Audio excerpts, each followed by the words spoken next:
विश्वविद्यालय रांची। शोध पत्र का विषय है आदिवासी जीवन संस्कृति के विविध रूप। 3 दिवसीय राष्ट्रीय संगोष्ठी आयोजक विनोबा भावे विश्वविद्यालय हजारीबाग। शोध पत्र का विषय है जनजातीय भाषा एवं संस्कृति।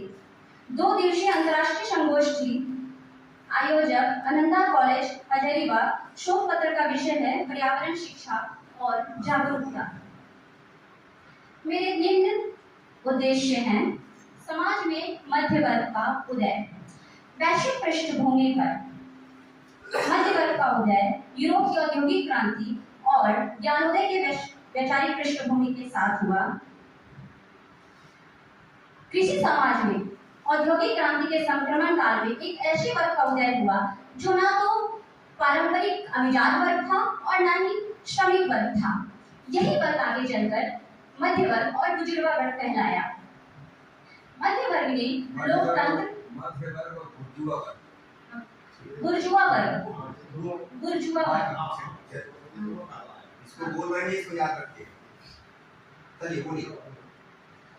मध्य वर्ग ने लोकतंत्र, उदारवाद, पूंजीवाद को के विचारों को बढ़ावा दिया और मध्य वर्ग ने आधुनिक ज्ञान विज्ञान, कृषि, पत्रकारिता, लोक कला में अपनी आधुनिक जीवन में स्थापित करने में महत्वपूर्ण भूमिका निभाई। आगे चलकर पूंजीवाद व्यवस्था को भी जन्म दिया। समाज आगे चलकर 2 वर्गों में विभाजित हो गया। पहला पूंजीपति वर्ग, दूसरा श्रमिक वर्ग। इन्हीं के बीच से जो मध्य वर्ग का निर्माण हुआ, जिसमें सरकारी प्रबंधक, सरकारी शिक्षक कहां से शुरू की? मध्य वर्ग से। मतलब फिर इसको फिर बांट रहे हो पूंजीपति और अलग पूंजीपति और श्रमिक वर्ग को। हाँ, मध्य वर्ग का निर्माण हुआ। तो बुर्जुआ वर्ग मध्य वर्ग नहीं, बुजुर्ग वर्ग कार्ल मार्क्स के समय आया था। कार्ल मार्क्स ने फिर बुजुर्ग वर्ग कहलाया। इसमें है एक में घूमने की थी। इसमें मैंने फर्स्ट में कार्ल मार्क्स का जो दास कैपिटल पढ़ा है, तो कार्ल मार्क्स ने कहा कि अपने दास कैपिटल में उन्होंने लिखा है कि वो मध्य वर्ग को स्थायी वर्ग नहीं मानते। उन्होंने दास कैपिटल में लिखा कि जब सामंतवाद धीरे धीरे कमजोर पड़ने लगा था, तब बीच से समाज में तेजी से उनका मानना था कि सामंतवाद जो छोटे शिल्पकारों और व्यापारियों का उदय हुआ, यही वर्ग आगे चल के बुजुर्गा वर्ग कहता है। बच्चा देखो ऐसा है तेजी से पार कर जाते हैं, लेकिन समझ के देखो हम लोग फंस जाएंगे। अभी क्या बोली, सामंत वर्ग जब कमजोर पड़ने लग गया, हाँ, तब मध्य वर्ग का अभ्युदय हुआ। जो शिल्पकार वगैरह थे वो मध्य वर्ग का। ठीक है, हम लोग लिखते जा रहे हैं आगे। चलो चलो अभी पूरी बात समझा, पूरी बात समझा तो नोट कर ले। चलो आगे। जीन जैक्स रूसो, जिनका जन्म 1712 ईस्वी में हुआ था। हमारा अध्याय क्या है जिसमें तुम अभी वक्तव्य दे रहे हो? अध्याय का नाम समाज में मध्य वर्ग का उदय।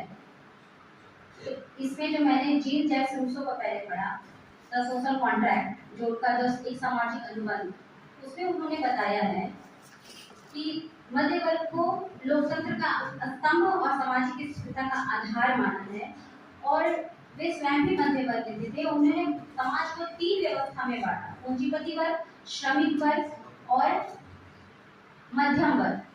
पूंजीपति वर्ग जो सत्ता का दुरुपयोग करते हैं और गरीबों को दबाना चाहते हैं। श्रमिक वर्ग जो अपनी गरीबी स्वतंत्रता बेचने और विद्रोह करने के लिए मजबूर हो जाते हैं। इसके साथ मध्यम वर्ग जो ना दबना चाहता है ना दबाना चाहता है, वो समाज में एक कानूनी व्यवस्था को बनाए रखता है। रूसो का एक प्रसिद्ध वचन था, जब पूंजीपति वर्ग और यदि आप समाज में राज्य में स्थिरता चाहते हैं तो पूंजीपति वर्ग और श्रमिक वर्ग को करीब लाना होगा।